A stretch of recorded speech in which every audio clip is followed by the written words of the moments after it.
looks like we got a little bit of Warriors drama going on at training camp. So, per Shams, sources, there was a physical altercation at Warriors practice today that has the team considering disciplinary actions towards Draymond Green.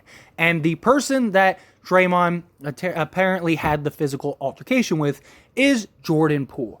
Now, I don't want to put too much into this. It could be something, it could be nothing, right? Could be something that is just, hey, look, it's two guys competing at a high level, the emotions get high, stuff happens. We see stuff happen all the time between teams, right? But when you really look at the overall scope of this thing, and you really start looking at just like the picture of Draymond and the future of the Warriors, as well as just his history, this isn't good. This isn't good at all for the Warriors. And look, the Warriors are going to do their best to kind of brush this under the rug and say it's nothing and it's not a big deal. Steve Kerr is very familiar with physical altercations, right? We've all heard the stories, stuff like that. And this could end up being nothing. But look, Draymond Green has a history of this. A history of just being a bully in many ways and just behaving in this manner, right? He chased Kevin Durant away. And now you have this other guy, Jordan Poole, who is a young, up-and-coming, impressionable player among many others, right? You got Kuminga, you got Moody, you got Wiseman. And last thing that this team needs is Draymond Green behaving this way. He has a history of it with players on his team as well as against players in other organizations, right? And the Warriors have a lot of decision-making this season. And to think that this won't play a role in it, I don't buy that. I really think that we could be looking back and going, you know what? That Draymond altercation that he had with Jordan Poole, that was a deciding factor here. Because look, Draymond and Jordan Poole both need new contracts, right? And so does Andrew Wiggins. And the Warriors already have Clay and Steph and all these other young guys that are going to need to be paid. And eventually the Warriors are going to have to start making some hard choices and some hard decisions. Draymond wants a max contract. And Draymond, anywhere else, probably isn't getting a max contract. Now, there are some pretty poor organizations that might give him the money just to have him on the team, to have the story and the headline and stuff like that. But he's not worth the max anymore. He's not the player he once was. Still very important to this Warriors team. There's no doubt about that. What he brings with this team is very important. And I do think that he is a real factor on this team. But he's not the player he once was. The Warriors, are they really going to give him a max and Jordan Poole and let Wiggins go or pay Wiggins? And now you're paying like $1 billion a year in just luxury tax and stuff. At some point, decisions are going to have to be made. And Draymond's history of just being, a goofball at times and just behaving in a poor manner, and the Warriors trying to keep this dynasty and trying to keep the future intact, right? The last thing they want is Jordan Poole now wanting out, right? Last thing you want is Jordan Poole saying like, yeah, I'm a restricted free agent, but I don't want to be here anymore as long as he's on this team. I don't like this guy. I don't want to be on this team. If I'm really the future of this team, prove it. That's the last thing you want, right? Because then the Warriors have to make a decision. And if you're the Warriors, you got to choose Jordan Poole. Draymond Green is gone. I also think that the Warriors should keep Andrew Wiggins over Draymond Green, because I think Andrew Wiggins does a lot of the stuff that you want from Draymond Green, but is also just younger and a better player all around. And I think he just provides so much. Now, again, this could just be two guys, buddies, all is right in the world, right? But the last thing you want is a team coming off of a championship. You're trying to build that culture, that environment. You're trying to keep guys focused to try to go back to back and all that stuff. And now you have locker room issues. Now you have tension, you have drama, you just have issues in the locker room that is just unnecessary that you don't really need. And that's all this is doing. It's just bringing nonsense to the team when you don't need it. And if this was Draymond's first incident, okay, look, it's not a big deal. Let it go, move on. But he has a history of this type of stuff. And look, we'll probably find out all the ins and outs. The Warriors are usually pretty good at keeping this stuff under wraps and not letting things get out too much. But Draymond now has a platform where he can vocalize everything. And I'm sure we're going to hear a lot about this on Draymond's podcast. I'm sure he's going to, relay what happened, and he's going to try to downplay it and just say, hey, I'm sorry, I acted a fool, I made a mistake, this, that, and the other. And that's great, no, and maybe he really means it. But it's the implications that this has on his future and the future of the Warriors. Because, again, these guys are in contract years, some of them. And the Warriors need to navigate and figure out, what are we doing here? Who are we keeping around? Which guy is worth it in the long run? Which future and direction are we going? And Draymond, I think, should be the odd man out. I think you keep Wiggins, you keep Poole.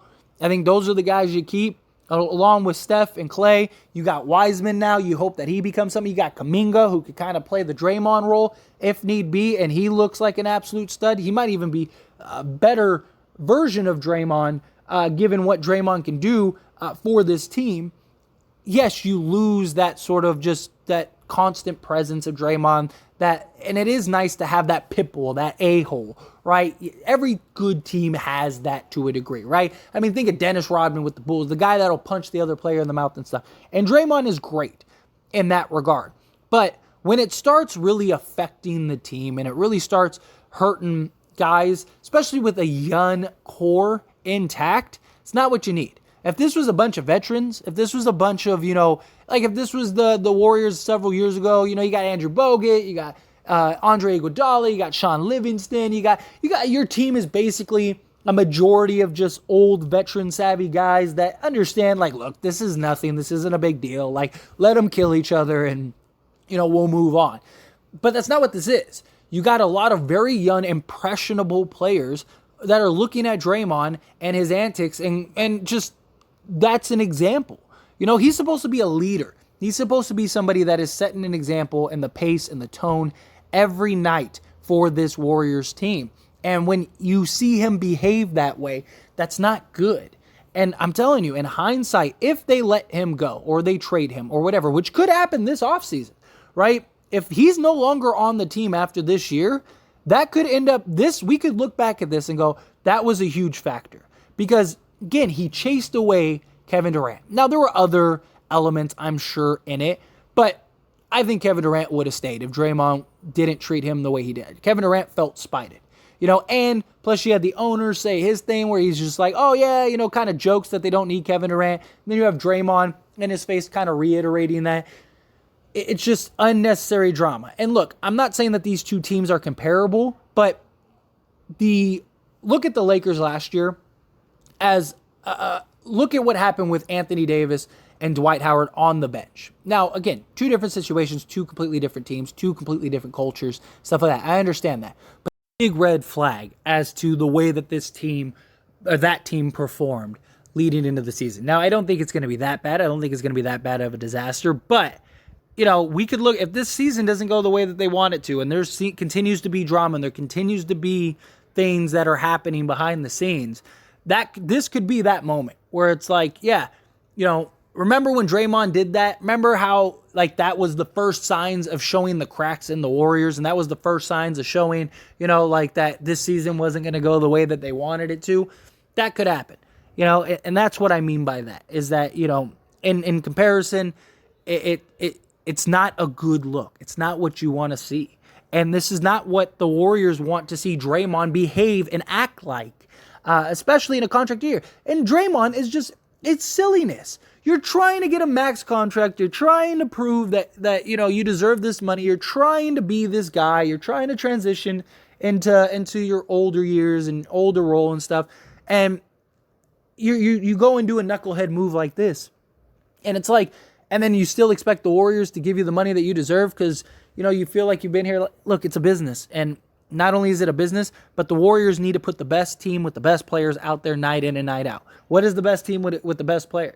Draymond is not anywhere close. I would put Poole, I would put Wiggins, and that's not even counting Steph and Clay. I would probably put Wiseman and Kuminga as far as what you want for your future. So Draymond is the sixth most valuable player on this team now? He's not the third anymore. Look, he has a lot of value. He does, the things that he does for the Warriors are very important, but the Warriors are in a very different state. The Warriors are in a very, in many ways, a transition state where they need to figure out what are we doing next year and the year after that and the year going forward. And Draymond might have just basically punched his ticket to another team. Just something to keep in mind, something to look back to. But anyway, as always, this is a discussion, so I want to hear from you. Let me know your thoughts and opinions down in the comment section below. What do you think? Think this is nothing? You think that it's something? You think that, the points that I made are pretty accurate? Do you think, no, everything will be okay? Again, I don't want to put too much into this because who knows? Again, this could just be a silly little thing and all will be right in the world. And look, it's just a moment, and in the grand scope of things, it won't be a big deal. But it's at least something worth talking about and just keeping our eye on. But again, however you feel, good, bad, ugly, somewhere in between, let me know your thoughts down in the comment section below.